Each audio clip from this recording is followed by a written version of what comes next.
Bueno, estamos con Martín Suárez y con Cristian Martín Nis y algunos más que van a ir sumándose y vamos viendo.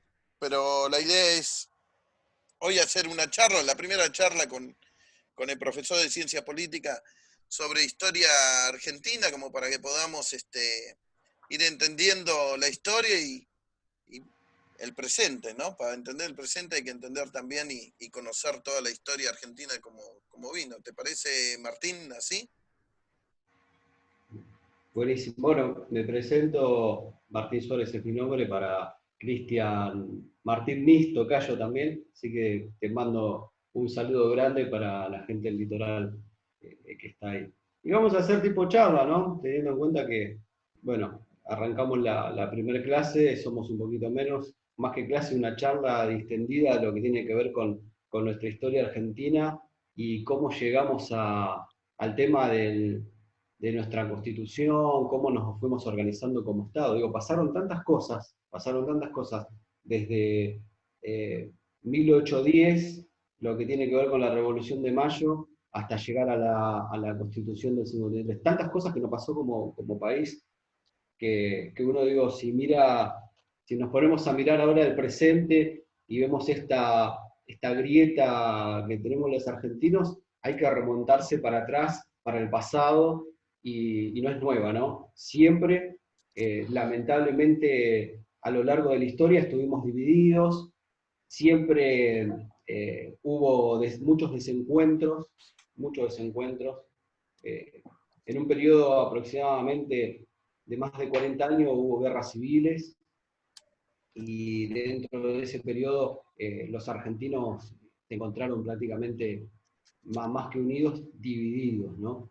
Bueno, yo para empezar, poner un poco el contexto, quiero comentar, bueno, que antes de lo que tiene que ver con la Revolución de Mayo, teníamos lo que es el virreinato, se creó el virreinato del Río de la Plata en el año 1777, lo cual éramos colonia de España, estábamos siendo totalmente subyugados por ellos, y en ese periodo precisamente lo que había acá era mucha explotación por parte de la metrópoli, y lo que se explotaba en ese momento era oro, minerales preciosos, y bueno, y teníamos realmente, estábamos siendo sometidos de una manera realmente preocupante, ¿no? Los indios lo mandaban a lo que se llamaba el sistema de Mita, donde tenían que trabajar de una manera realmente incansable y se morían en las minas, la gente era totalmente explotada, y todo el monopolio del comercio en ese momento lo tenían los españoles. Nosotros no podíamos acceder absolutamente a nada, ¿no? Estábamos marginados en lo que tiene que ver con la economía en ese momento. Bueno, pre-revolución, el contexto, como para ponerlo así digamos, en escena, a la Revolución de Mayo, cómo llega la Revolución de Mayo y cómo comienza el Estado argentino. Tiene que ver precisamente porque Napoleón Bonaparte invade Francia. En realidad, en un principio no lo invade, le pide a los españoles, invade España, le pide a los españoles pasar por allí, ¿sí? Porque tenía que llegar al corazón de Europa, y el ejército napoleónico se va instalando, y al correr de los días se quedan, cada vez llegan más tropas, y por lo cual termina siendo una invasión, y hacen abdicar al trono al rey Fernando VII, lo cual lo que hace Napoleón Bonaparte es poner a José Bonaparte como al trono, en ese caso español. Bueno, las noticias llegan a Buenos Aires muchos meses después, que el rey Fernando VII es encarcelado, abdica al trono y se exilia. Entonces, a partir de ese momento, bueno, esto ocurre, la invasión napoleónica es en 1808, aquí empieza a haber un vacío de poder, se empiezan a preguntar a quién nos gobierna, a quién respondemos, y se empieza a gestar entonces lo que tiene que ver la Revolución de Mayo. Que, como decía, una de las grandes causas fue el vacío de poder, en este caso el desprestigio de la monarquía de la monarquía española. También la independencia va a ser gestada por la influencia de la Revolución Francesa que ocurre años anteriores, en 1789. La influencia ideológica va a hacer que muchos acá en el Río de la Plata comiencen a pensar, en este caso, en ya ser independientes de la corona española. Y también otro de los temas va a ser el monopolio del comercio. O sea, España a nosotros no nos dejaba participar absolutamente de nada. Estábamos siendo totalmente explotados. Bueno, eso van a ser los motivos de los cuales se gesta la Revolución de Mayo, ¿no? La famosa Revolución de Mayo.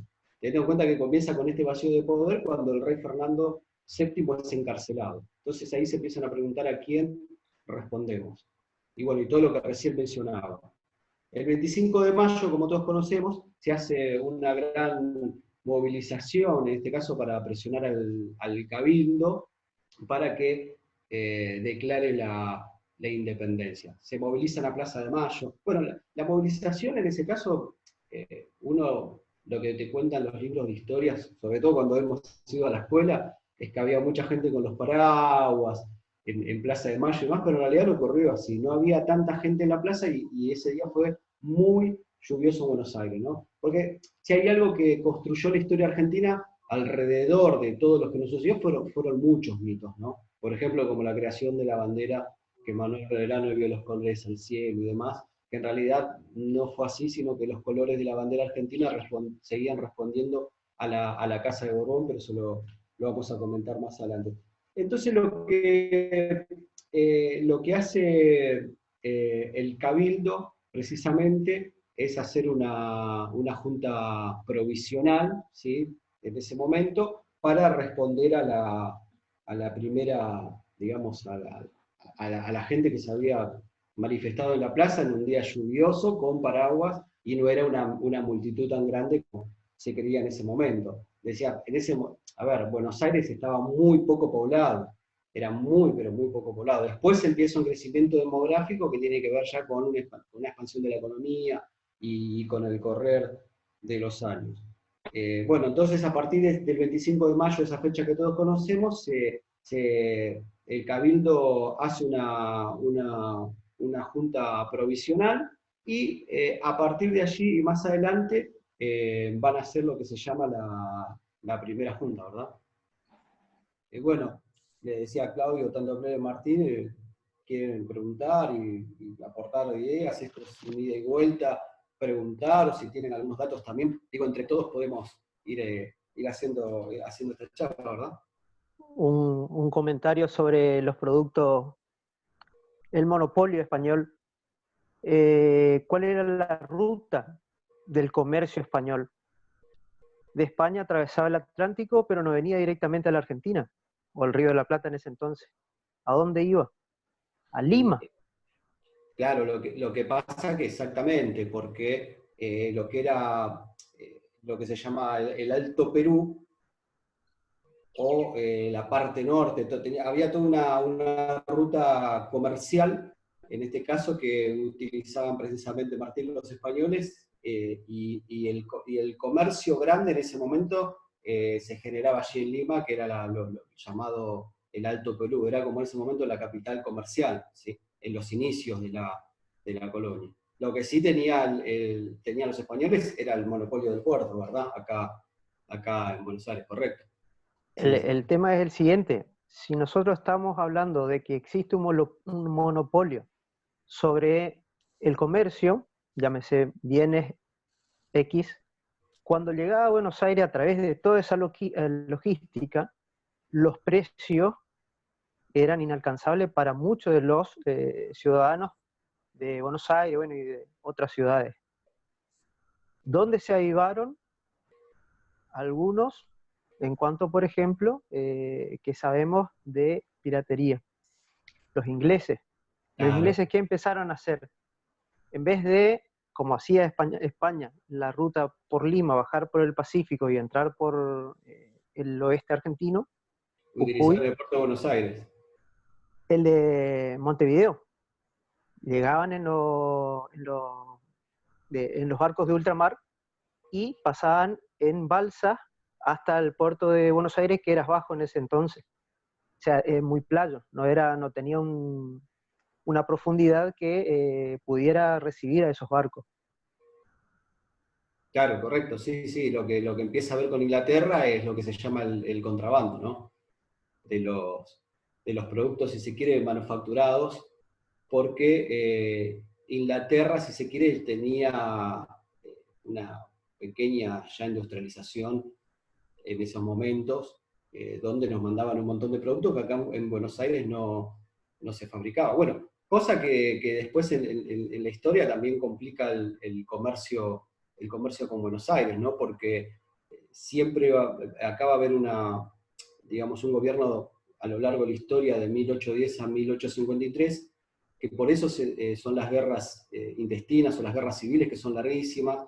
Primero por un tema de que hay un gobierno siempre de carácter unitario y de carácter centralista que concentra todo el poder en Buenos Aires, el puerto de Buenos Aires, el tema del monopolio de la aduana y el comercio y el control de los ríos interiores, ¿sí? Lo cual el resto de las provincias quedan totalmente al margen y no pueden competir con todos los productos importados que entran desde el exterior.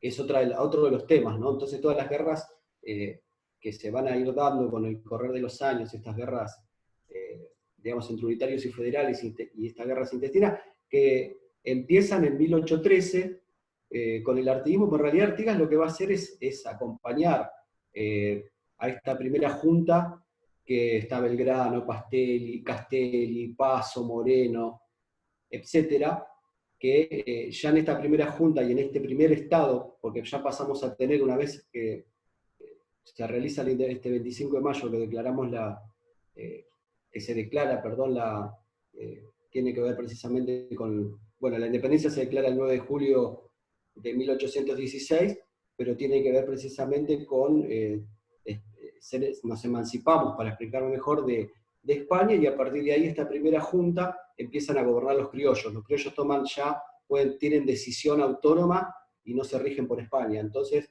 lo que era milicia se empieza a transformar en un ejército regular.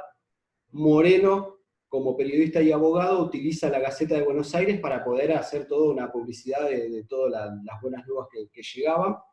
Y después esta primera junta empieza la revolución y la guerra, porque no nos olvidemos que si vemos el mapa, teníamos el Alto Perú, teníamos Cusco, bueno, la banda oriental, que después es ocupada también por los portugueses, y toda esa zona todavía seguía el ejército realista apostado ahí. Entonces empiezan lo que se llama las guerras de independencia, antes de las luchas unitarias. Entonces lo que hace la primera junta es precisamente mandar los ejércitos al Alto Perú, conforman lo que es el ejército del norte y lo mandan a Manuel Belgrano, lo nombran en este caso general del ejército del norte para que vaya a pelear al Alto Perú. Lo cual en un momento le va bien a Belgrano, ¿sí? Gana varias batallas, pero los realistas tenían un ejército realmente muy importante y lo hacen retroceder a Belgrano hasta Salta. Después, bueno, viene todo el éxodo jujeño, que Belgrano traslada su ejército hasta Jujuy, y todo el pueblo tiene que abandonar, de San Salvador se van hasta Tucumán. La orden que le habían dado en realidad era bajar a Córdoba, pero Belgrano desobedece esas órdenes, y lo cual tenemos un ejército de gente saliendo de Jujuy y quemando todas las ciudades y llevando lo que tenían puesto. Es una cosa realmente fascinante, ¿no? Si uno se lo pone a pensar, una cosa increíble. Entonces, cuando los realistas llegan a Salta, no había, toda la ciudad había sido quemada, abandonada, digo, como estrategia militar, ¿verdad?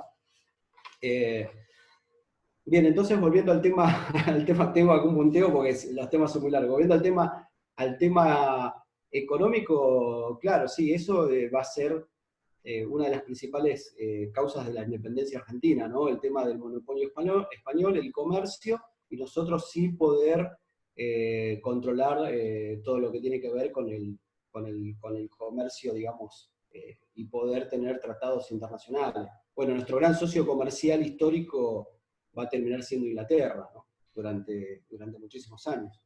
Si quieren agregar algo. No, que justamente uno de los factores es el económico, pero también el político en cuanto a esa primera reunión en el Cabildo, porque cuando algunos todavía, porque la idea mayoritaria era gobernarse o administrarse mientras tanto el gobierno del rey Fernando VII estuviese depuesto, pero volver bajo ese gobernante cuando se repusieran en el poder. Claro, Pero habían dos miradas, porque vos tenías a los independentistas sinceros y a los independentistas monárquicos, que es lo que vos estás nombrando. Que todavía, cuando se organiza este primer triunvirato, respondían simbólicamente al rey Fernando VII, un rey que no estaba. ¿Sí? Respondían, y siempre le costó, digamos, a Buenos Aires, cortar ese cordón umbilical con la metrópoli, ¿no? Siempre le costó. Digamos que había una opinión dividida y también van a aparecer dos corrientes, si se quiere, de pensamiento subyacentes, que una tiene que ver a partir de esta primera junta con la idea del pensamiento filosófico iluminista, racional iluminista de Voltaire, ¿sí? Y la otra, el pensamiento iluminista, esto es a partir de este cabildo que hablamos, tiene que ver ya más con el siglo de las luces, donde se trata de alejar lo divino de lo político y donde el hombre no se rige solamente por las leyes de Dios. Es decir, como para un ejemplo, si llueve y hay una gran inundación y se pierde toda la cosecha, no es un castigo de Dios, sino que realmente ocurre porque es una causa de la naturaleza. Entonces, en Buenos Aires empiezan a manifestarse estas dos corrientes, ¿verdad? Bueno, en 1812 va a venir, se va a acercar San Martín a Buenos Aires, lo cual junto con Alvear crean lo que es la Logia Lautaro. Esta logia acompaña a las luchas de independencia, pero va a tener, bien a lo que vos decías, Martín, más una mirada independentista, ¿sí? De declarar la independencia, que acercarse a la monarquía española, ¿no? Ellos no quieren saber absolutamente nada. Y hay que tener en cuenta que más allá de que tenemos una primera junta, los criollos comienzan a gobernar, hay una independencia en ese sentido de España, todavía lo que tiene que ver con la estructura, si se quiere, política o la estructura española continuaba, los cabildos continuaban abiertos, los gobernadores seguían existiendo, los intendentes seguían existiendo, las audiencias seguían existiendo. Y el virrey, en este caso Cisnero, seguía en Buenos Aires, que después es apresado, ¿sí? Y mandado, o sea, lo meten en un barco junto con su gente y lo exilian a Inglaterra. Digo, para que todo ese orden colonial que todavía existía y seguía influyendo más allá de esta independencia que íbamos teniendo, va a pasar algún tiempo hasta la llegada de Rivadavia, que va a abolir los cabildos y va a crear otro tipo de instituciones, ¿no? Más afín a la realidad política argentina. Si quieren agregar algo, preguntar algo. Bueno, continuando en el tema de historia, vamos a tener lo que es así como para ir resumiendo, la Asamblea del año 13, la Asamblea Constituyente del año 13, que es muy importante. Y esto lo logra, como para ir un poquito para atrás, se logra deponiendo, porque vamos a tener lo que se llama una primera junta, un primer triunvirato, perdón, después de la primera junta, que va a ser disuelta con la llegada de San Martín de Buenos Aires, y como decía, eso lo iba a contar, y la Logia Lautaro, ¿no? Esta sociedad patriótica secreta, en donde el cual se dice que es el primer golpe de Estado en la historia argentina, que en ese momento San Martín era coronel, y depone a este primer triunvirato, ¿sí? Lo arroja, digamos, y San Martín pone un segundo triunvirato, más afín a la lucha de independencia, va a fortalecer un ejército, va a mandar más hombres al ejército. Esta segunda junta es una, digamos, más afín a la realidad que la anterior. Pero lo importante también y lo destacado de esta segunda junta que propone San Martín es que hace la Asamblea Constituyente el año 13, donde realmente hay medidas extraordinarias, abolir los tormentos, van a abolir los títulos de nobleza, van a decretar la libertad de vientres, por lo cual significaba que todos los esclavos que nacían, ¿sí? Ya eran libres, los hijos de los esclavos, perdón, eran libres. Y también van a abolir todo tipo de tormentos en esta asamblea del año 13, que realmente es muy importante, y es una asamblea constituyente donde vienen representantes de todas las provincias. Pero acá va a haber un problema, porque Artigas, que había participado del sitio de Montevideo, que había llevado a su ejército en un momento para esta guerra de independencia, pero Artigas tenía una mirada federal, porque ya veía el carácter unitario que tenía Buenos Aires y la concentración de poder, que es histórica. Si uno, si nos vamos ahora, sigue pasando todo por Buenos Aires, ¿no? Entonces, Artigas en ese momento manda representantes a la Asamblea Constituyente del año 13, y lo cual no se los reconocen. No le reconocen, esto en 1813. Entonces, ahí, a partir de ese momento, empiezan unos focos de insurrección en el litoral argentino, y en 1814, después de haber sucedido esto en la Asamblea del año 13 y el rechazo del no reconocimiento de los diputados de Artigas, allí no los reconocían,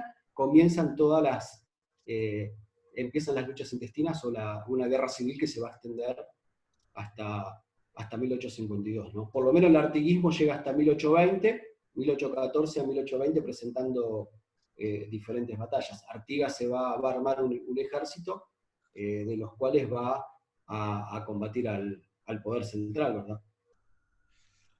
Vos fíjate que justamente eso te iba a comentar, que hasta el día de hoy seguimos siendo unitarios prácticamente. Se habla mucho del federalismo, pero de federales no tenemos nada, ¿no? Y es algo de que hablamos muchas veces con Cristian y con toda la gente del litoral y todo, que se sigue atendiendo en Buenos Aires. Está todo unificado acá en Buenos Aires, ¿no?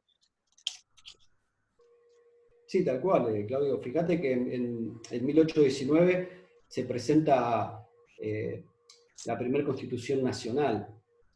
O sea, se sanciona una Constitución ya en 1819, pero es rechazada precisamente por lo que estás comentando, por su carácter netamente unitario, donde pretendía que Buenos Aires concentrar todo el poder y que todas las provincias, digamos, estén subyugadas a ella. 1826 se va a presentar otra constitución nueva, pero va a suceder absolutamente lo mismo. Vuelve a tener un carácter unitario.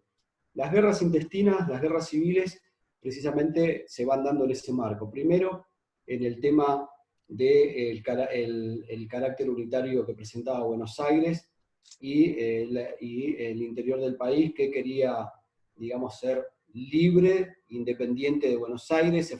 Artigas forma la Liga de los Pueblos Libres, en lo cual están las provincias de Entre Ríos, Corrientes, Misiones, Santa Fe, Córdoba, etc. Forma la Liga de los Pueblos Libres, que va a estar hasta 1820 aproximadamente.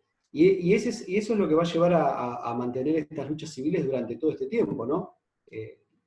Digamos, el interior, y sobre todo los federales, como era el artiguismo y todas las provincias que le seguían, a luchar contra los unitarios. Y además, también el tema de la nacionalidad que nos faltaba, ¿no? Porque había un problema también de nacionalismo. Había que buscar y encontrar un nacionalismo que se va a ir forjando mucho más adelante, ¿sí?